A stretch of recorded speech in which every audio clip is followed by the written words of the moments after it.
बनवू? हलवा.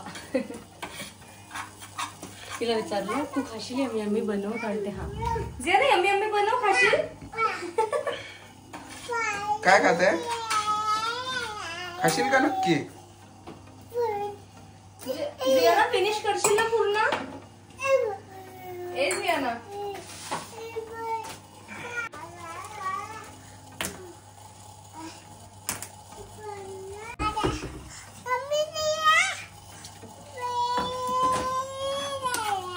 तर आम्ही जी इथे चिमणी लावलेली आहे कपेलाची आहे. तर तुम्ही पण ही यूज करू शकता. मला त्याचे जे काही फीचर्स आहे इझी आहे आणि मेंटेनन्स नाही. ती ऑटो क्लीन करून टाकते ऑटोमॅटिकली. तर आणि बजेट फ्रेंडली आहे. बजेट फ्रेंडली आहे. दीपालीला स्लँट चिमणी पाहिजे होती, बट मला अशीच पाहिजे होती तर अशीच घेतली. प्रणवच्या चॉईसने.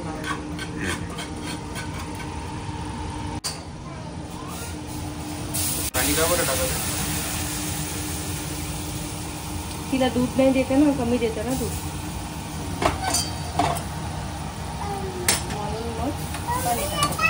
हो. Wow wow wow Ziana, मम्माने yummy बनवला शिरा.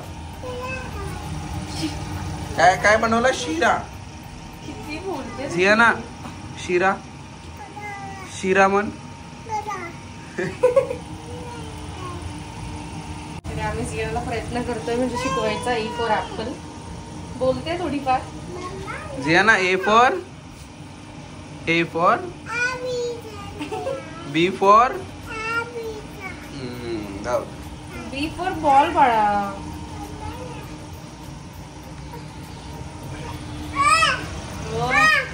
ओरडायचं.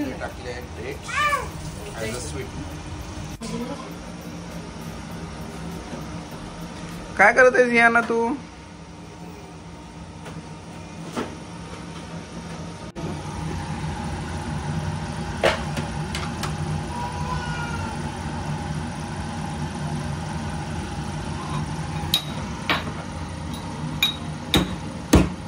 पाशी खालचा. चला तर हा झाला हिचा शिरा रेडी. थोडं पाणी आटू द्यावं लागेल. त्यानंतर जियानाला हा आवडतो भरपूर. जियाना आवडतो ना? तर आता आम्ही चाललोय. आधीची बडबड ऐकून घ्या. तिला मी पुढे घेतलं होतं. मला म्हणते मला मागे बसायचं, तर ती गेली मागे.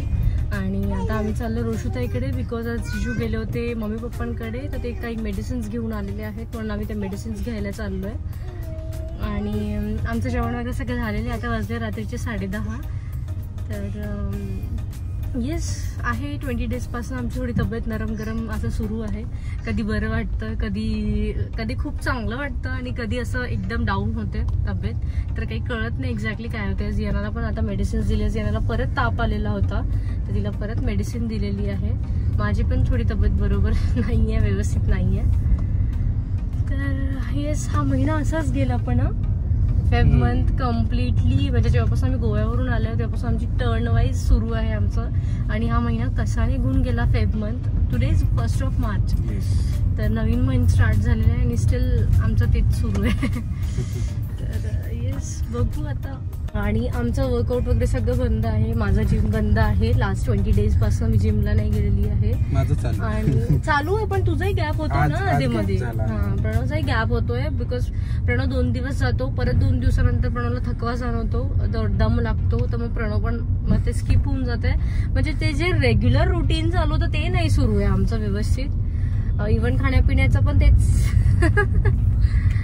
लवकर रिकवर व्हायचं आहे आणि परत back to routine, back to सगळ्या गोष्टी स्टार्ट करायच्या आहेत लाईफमध्ये. खूप साऱ्या गोष्टी ज्या आम्ही ऑलरेडी प्लॅन आउट करून ठेवलेल्या आहेत त्या एक्झिक्यूट करायच्या आहेत.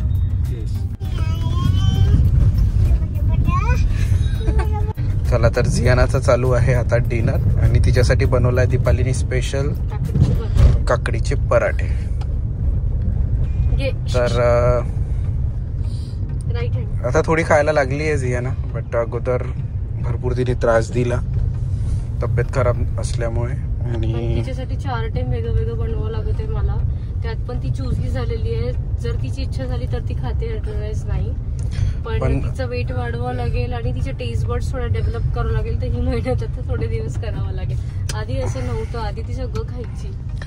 पण आता दीपाली थोडी गॅप झाली आहे. पण तिचा जो मेन हे आहे जे लंच आणि डिनर, ती लंच आणि डिनर प्रॉपरली घेते. जसं तिचा ब्रेकफास्ट स्किप होतो, आधी ती ब्रेकफास्ट घ्यायची प्रॉपरली. 4 वाजता काही पनीर खायची.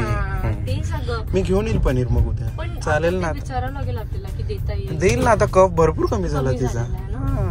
डेअरी प्रोडक्ट्स देऊ नका असं बोलले होते मला डॉक्टर. नाही, बट एक्स्ट्रीम नाही आहे ना आता.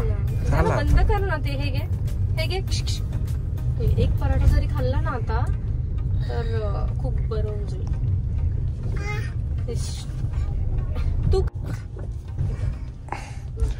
चला, तर ओव्हरऑल हे जियानाचं आहे डिनर टाइम. जबरदस्ती आम्ही करून घेत आहे, कारण विकनेस नको, कारण चालता चालता ती थोडी पडत आहे खाली.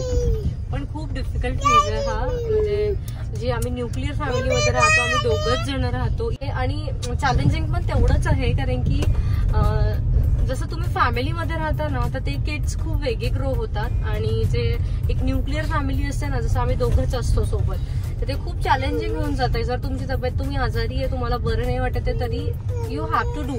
There is no other way to escape from that.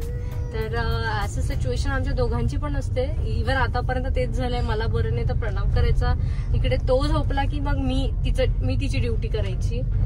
तर आहे, डिफिकल्ट आहे. पण तेच आहे की 2 वर्षापर्यंत आहे. एकदा ती स्कूलला जायला लागली, तिचं स्वतः ती करायला लागली, तर मग हे सगळं बंद होईल. पण यात प्रणवचा पण करिअरचा खूप मोठा लॉस आहे. लॉस भरपूर झालेला आहे. आणि लास्ट वीक मध्येच माझ्या जवळपास 4 ते 5 सुट्ट्या झालेल्या आहेत. त्याच्या अगोदर गोव्याला फिरायला गेलो, त्या वेगळ्या सुट्ट्या. त्याच्यानंतर भरपूर काही गोष्टी आहे ज्या शेअर करू शकत नाही, त्या ज्या झालेल्या आहेत. तर कसं झालं नाही या फेज मध्ये, तिकडे आई बाबांना बरं नव्हतं. अदरवाईज ते आले असते आमच्यासोबत तिला बघायला, आमच्यासोबत राहायला. पण आईंना बरं नव्हतं. आणि माझ्या मम्मी पप्पांचं, माझ्या मम्मीची पण तब्येत बरी नाही आहे. बिकॉज लहान लेकरांना इन्फेक्शन लवकर स्प्रेड होतं, म्हणून दोन्ही फॅमिलीज येऊ शकत नव्हते. म्हणून आम्हालाच करायचं होतं. पण मला फक्त तुझा कन्सर्न वाटतो की यात तुझा खूप टाइम वेळ जातो या सगळ्या गोष्टींमध्ये. वेळ जातो भरपूर. आणि फेज वेगळा आहे. तेच एक वेळा मायबाप बनल्यानंतर ह्या गोष्टी सगळ्या कळतात. आणि ऍज अ न्यूक्लिअर फॅमिली, ते प्रत्येकाची चॉईस आहे, मी ऍग्री करतो त्या गोष्टीला. पण ऍज अ न्यूक्लिअर फॅमिलीमध्ये एक चाइल्ड ग्रो करणं हे डिफिकल्ट आहे. तर येस, आमच्या दोघांना एकमेकांचा सपोर्ट आहे म्हणून ते पॉसिबल होत आहे. अदरवाईज सिंगल पॅरेंट म्हणजे ऍज अ मदर ते ग्रो करणं खूप डिफिकल्ट आहे. म्हणजे ते तुझं हायब्रिड आहे ना, तू वर्क फ्रॉम होम आहे, मला माहिती आहे त्याच्यामध्ये तुझा लॉस भरपूर होतोय. पण हेल्प खूप जास्त होते माहिती आहे. अदरवाईज सिंगल हँडेडली तर पॉसिबलच नसतं. म्हणजे खूप डिफिकल्ट असतं ते. राईट. ज्या लोकांनी जियानाबद्दल कन्सर्न दाखवला, खूप जणांचे मला मेसेजेस आलेत की जियाना कशी आहे आता. तर त्यासाठी खरंच तुमचं थँक्यू. ती आता बेटर सिच्युएशनमध्ये आहे, बेटर कंडिशनमध्ये आहे, जेवण करायला लागलेली आहे. पण तरी ताप येतो, तो एक कन्सर्न आहे. ताप येतो आहे, अधूनमधून ताप येतोच. जे टेस्टमध्ये जे निघालेलं होतं तिला थोडं माइल्ड निमोनियाचे सिम्पटम्स होते, जे मी तुमच्यासोबत ह्या ब्लॉगमध्ये कुठे शेअर केलं नाही. बट आज सांगतो, तिचे माइल्ड निमोनियाचे सिम्पटम्स होते. तर त्यामुळे थोडी तिची काळजी घेणं ही प्रायोरिटीवर होती. त्याच्यामुळे मी ऑफिसेस अँड बाकी सगळ्या गोष्टी ह्या लो प्रायोरिटीवर ठेवल्या आणि तिच्याकडे लक्ष दिलं. तर येस, जेव्हा पॅरेंट्स बनतो आपण, ह्या गोष्टी आपल्याला ऑटोमॅटिकली कळतात की काय प्रायोरिटी दिली पाहिजे आणि कसं पुढे गेलो पाहिजे लाईफमध्ये. तर येस, जे कोणते पॅरेंट्स आहे as a nuclear family grow करत आहे बाळांना, त्यांच्यासाठी परत एकदा हॅट्स ऑफ. आपण पॅरेंट्स सोबत चाइल्डला ग्रो करणं, बिकॉज आम्ही बेसाला आई बाबांकडे होतो आता 2-2.5 महिने.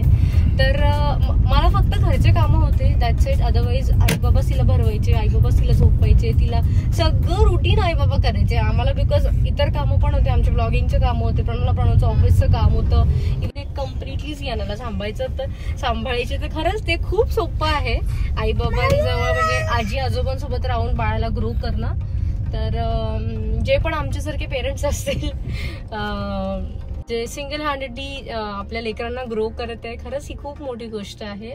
आणि आपण जेव्हा त्या फेज मध्ये जातो तेव्हाच ते ऍक्च्युअल मध्ये कळतं, असं दुसऱ्यांचं बघून पण कळत नाही. तर येस, या फेज मध्ये आपल्या बाळांची काळजी घ्या, भरपूर प्रेम द्या, कारण झियानाचं वेट सुद्धा भरपूर कमी झालं. आणि आता आमचा नेक्स्ट चॅलेंज हाच आहे, तिला प्रॉपरली पहिले हील करणं आणि त्यानंतर तिचं वेट वाढवणं.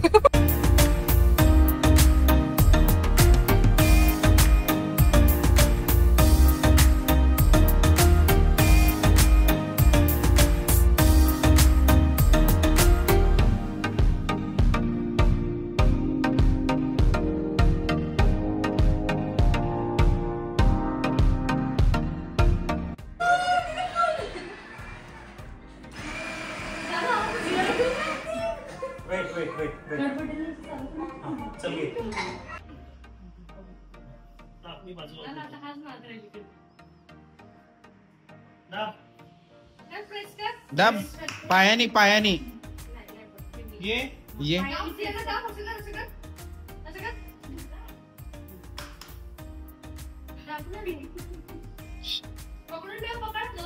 हँडल पकड, जाशील नाही तर मागे.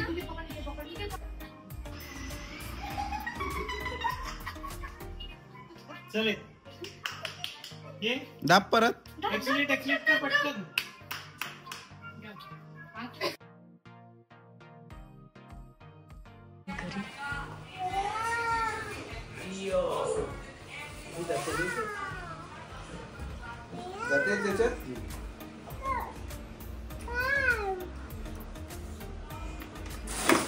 ते आपण वॉश करू आज. ओके, का बरं? वॉश करावं लागेल ना, त्याची आंघोळ करून द्यावं लागेल ना. हा झियाना,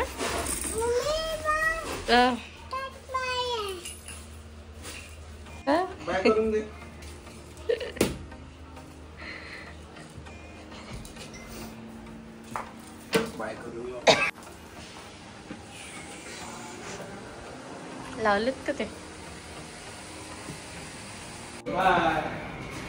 बाय झियाना, बाय.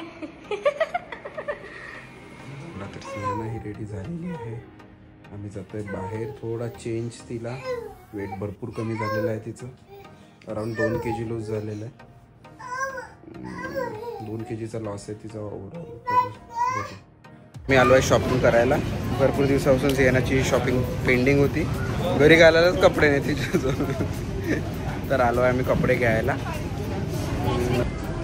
कुठे आलो आपण? काय घेते तू? हा, शॉपिंग करत आहे? मम्मा जी म्हणेल तेच. ओके. हा, नाही नाही नाही, छोटा होईल तो.